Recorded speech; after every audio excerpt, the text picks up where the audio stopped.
Hey guys, it's Sunday morning, we're in the gym, doing a bit of cleanup and rearranging some stuff. Come take a look through with me, line mode Wollongong.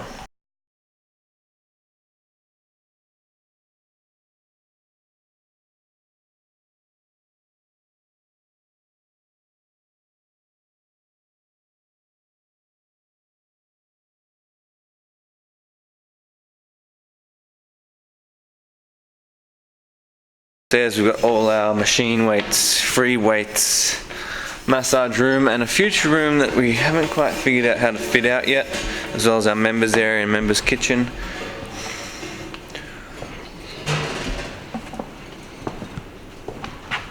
Over the back there we've got a little treatment room.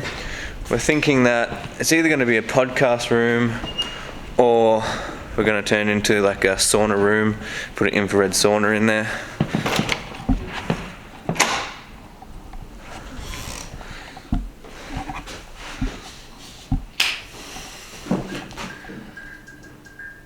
Let me know what you think.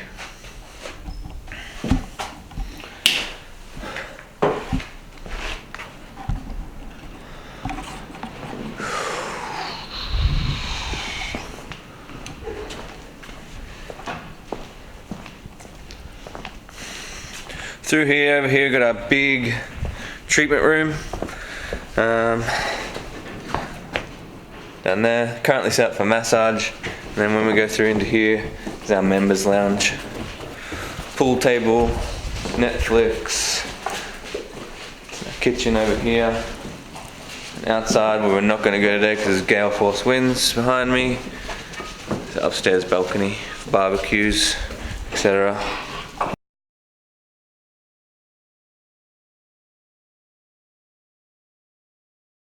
A few inches later. As we're back, first vlog of the new season. Official training starts tomorrow, Monday. Today is obviously Sunday, it's 9 in the morning. We're just at the gym doing some tidying up and rearranging. We've only been back for a couple of days, so still getting over the jet lag and getting back into routine. But I wanted to do this vlog to sort of fill you guys in and give you a bit more of a detailed picture of sort of my thoughts on the games, the season moving forward, etc. And just expand on some of the things that have been posted on my Instagram. So, starting with the CrossFit games, obviously very short for me. It was only 2 days and didn't really get into those last days, which have been coined the CrossFit days by a lot of people. Seeing a lot of traditional type workouts and heavier barbell and all that sort of stuff. But regardless, this is the new format of the sport. Looks like it'll be staying that way, whether they adjust the cuts or not. Doesn't really matter. The interesting thing that I'd like to see is if the sanctionals go to the same sort of style or whether they stay the same as the old games format, regionals format. That'll be interesting to see. I mean, it doesn't really matter either way. It will just kind of depend on the programming for all these sanctionals to see sort of what happens there. But my recap on the games. I was stronger and fitter in terms of aerobic capacity than I have been in the past. Now, this year we made a very conscious effort to do a lot more heavy barbell work leading into the games because last year we were doing a lot of running and I was PBing my mile time and all that sort of stuff, but I lost a lot of strength leading into the games and that cost me a bit too much in terms of a lot of the workouts that showed up last year where I think that I could have done better. And I was running awesome and I've always been a good runner. I come from surf lifesaving, running, swimming. So I felt that where my running was at, I didn't really need to work on it a whole lot, and especially coming off for those of you that don't know, I had a really, really bad back injury from mid-October last year, and really it was still giving me a bit of grief like in the months leading up into the games. Obviously I couldn't compete in any sanctionals. I signed up for a whole bunch. I even went over to Dubai, had to pull out, and I mean at the time I couldn't overhead squat a bar, I couldn't do anything. My lower left side of my back was just screwed up. Now I think what it was super tight adductors and hip flexors caused some issue with my lower back. But now I'm over that, and the problem was we had a lot of work to do in my strength, getting that back up to even where it needed to be. So I hadn't snatched, I hadn't cleaned, I hadn't back squatted, deadlifted, anything, and I was super worried that I was going to enter and a whole bunch of strong stuff was going to come out, and I wasn't even going to be able to clean or snatch or back squat or anything. So if we saw something like the total come out, or a deadlift ladder, a clean ladder, a clean like speed ladder, I was going to be in big trouble. So we put a lot of focus on getting my strength back to where it needed to be, getting my power output way further than where it was last year. And then in terms of all my aerobic capacity work, I was actually higher. I was performing a lot better than I was. My capacity was bigger there than it was in the past, so I wasn't worried about my rowing or running. I thought, usually I just thought wrong. So now, why didn't I do good at running as well as I'd like to have done in the running events then? I think that running, like rowing, like any single modality movement, you can be super fit aerobically, like heart and lungs, like be super fit. But if you don't have a lot of exposure to that movement, it really doesn't matter how fit you are. It's your muscular endurance that lets you down. So I probably ran like a handful of times in the lead up to the games, and not with really any intensity, just enough to keep the legs ticking over, because I just didn't think we were going to see so much running. So that is what let me down. It was never my my fitness, if that makes sense. So it was never my heart and lungs. It was just like my legs just didn't have the local muscular endurance, especially on that ruck run. Just hadn't been doing enough stuff in the vest, whereas usually I hike around here. We've got heaps of mountains and run and everything like that in the vest a lot. And it's just something that I didn't do because we had to prioritize a whole bunch of other stuff that I thought was going to complete the picture of me being a podium athlete, and it just didn't work out that way. So it is what it is. I'm now injury free, and I'm super excited to build on everything that we've worked on in this past season, and then bring back up to scratch everything else that was lacking. So I'm excited. That's my recap of the games. It is what it is. It's time to move on. I'm not really thinking about it anymore.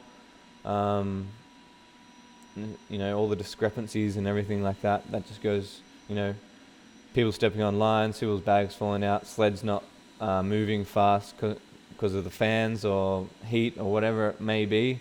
That's just sport. It's very disappointing. But it has definitely helped me, and this is the way that I'm choosing to frame it. Not being able to compete for an entire year, being injured for a good 6 months and not being able to do pretty much anything, a lot of things limited. I think it bred a very deep level of, like a subconscious level of insecurity into me, and that insecurity didn't manifest itself as being hungry, whereas usually when I get beaten or I have a bad year and I'm able to fully go hard, I come back really hungry. And that's what's happened to me in the past at regionals.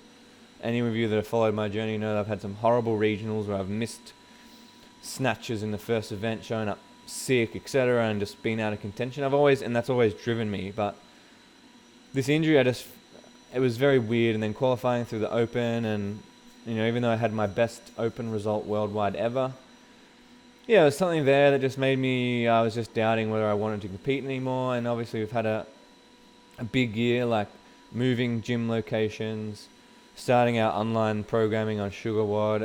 It's been a big, busy year, so financial stress and all that sort of stuff comes into play. But so it's kind of good, I think, that I didn't just get another all right result and tick off the box. I got a horrible result, and now I know where I should be. I know where my markers were and where they were relative, fitness markers I'm talking about, relative to other people and where they placed. And now it's just a fact of I'm really hungry, and I've got that underdog mentality back. I'm super keen to go and really compete and be involved in the sport. I'm going to be putting a lot of focus on my social media and try and bring you guys with me. I've got a whole bunch of this filming equipment set up. I think it's going to be good. So next season, I've already registered for some online qualifiers, the Dubai online qualifier, the IOC qualifier.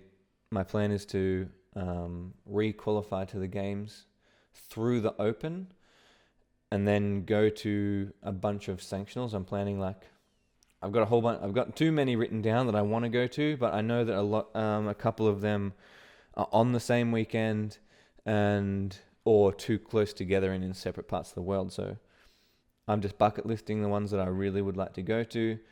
And the aim is that I want to qualify through the Open again this year in October, and then go to these sanctionals with no pressure and pick the hardest one. So I think, what happens a lot of the time is people pick the easiest ones, or they pick ones that a lot of people have already qualified are going to. So for example, you saw people qualifying out of 5th to 8th position out of sanctionals this year. I want to go to the hardest ones. So, Wodapalooza, Rogue, Dubai, Granite Games. I think they're, especially Rogue looks like, and Wodapalooza and Dubai, they're the three that most people show up to. Whether anyone goes to Dubai like they usually do will be interesting now that there's so many sanctionals. I mean, everyone went last year and everyone went in the years past because they had big prize money and it was really well ran. And no one knew how many sanctionals were going to be. So other things I'm going to do is I want to do some local competitions to Australia. So I've signed up to the Torian Pro. There's one in Western Australia that I want to attend, and I want to go to at least one. I want to go to both of the Australian qualifiers, but we have to see the dates, because I know the Down Under one, which is one that I really want to go to because it's in my hometown, is the same weekend as Rogue. So, and Rogue is, everyone's going to show up there. So I'd like to go to the Rogue Invitational. The Australian Championships on the Gold Coast, I want to go to that one. And then I'd like to go to the Norwegian Throwdown in Norway, just because I have half my family lives in Sweden. It's very close. I'd like to go and see family, and it's a beautiful part of the world. So you guys help me decide where we're going to go, where the dates are going to line up, where they're not. And then I guess it just comes down to money. So obviously I didn't win any money at the games this year. I didn't get any event wins, and only the top 20 make any money. So don't have any of that to fund any of my trips. So that's going to be a determining factor in where I go. Obviously, flying all around the world is not cheap. So that's my plans. Torian Pro, Dubai, Wodapalooza, Australian Championships, Rogue Invitational, Down Under Championships, Granite Games, Norwegian Throwdown. There's 8, and 8's probably too many, but let's see. Oh, and the local one in WA. So as well as that, we just launched a couple of months ago all of our complete back-end programming and coaching for affiliates. So I've been doing the line mode performance for a while now, one-on-one, and the athlete programming for years, since about 2014. And now we've just launched through SugarWOD all of our affiliate programming. So we do multiple tracks. We've got the workout of the day, we've got a functional bodybuilding track, ollie lifting track, extra conditioning track, and we've got a guy, one of our coaches who has a master's in rehab. He programs a rehab and prehab track to do that's included in your workout of the day. All of our tracks sync up with one another. So for example, the workout of the day fits with the conditioning and also fits with the functional bodybuilding. The only thing that's separate is our ollie, because it's run as a separate class. So that's really exciting. We've launched that. We've got a bunch of affiliates trialing it and signing up, and I'm really excited about it. It's something I've been doing for a long time, and it's the same program we use in both of our gyms, Wollongong and Geelong location. And it's awesome just to see more guys really loving the content and what we're able to put out with all of our experience in the sport. So check it out on SugarWOD, the marketplace, and go to Line Mode Performance. That's our brand for our online programming. You can do it a free 7-day trial if you want. Lastly, I want to do a review for you guys. I'm going to be doing a deep dive into Switch. Switch Nutrition is the first company that I decided to officially work with after I dropped all my sponsorships in 2017. So I've spoken about this before. There's no real use in going back over it, but where I stand, I believe that athletes and anyone competing in sport, especially CrossFit, is one of those sports where there's not a lot of money unless you're right at the very top, and a sponsorship is something that allows you to have some more financial freedom to be able to go and travel and compete, or alleviate time that you need to spend working at a different gym or another job or something like that, and help you train to succeed and achieve your goals. So it's not a free shirt. It's not, ambassadorships. People get confused between ambassadorship, discount code, sign up 30 people, get 30 orders, and we'll give you some free protein. That's not a sponsorship. That's an ambassadorship. Sponsorship is a company that believes in you and wants to see you succeed, and you can help their brand grow.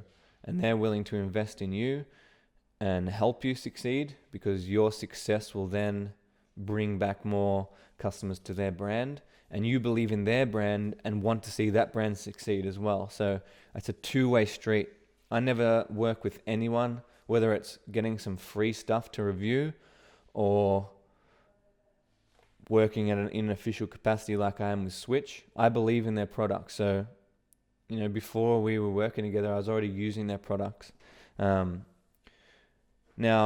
I want to talk about Amino Switch. It's something that I've posted about before and linked to blogs on their website. These guys are next level on the detail, the experiments and ingredients that go into their product, and just the research that they put into, like, why is this ingredient in there in this dosage?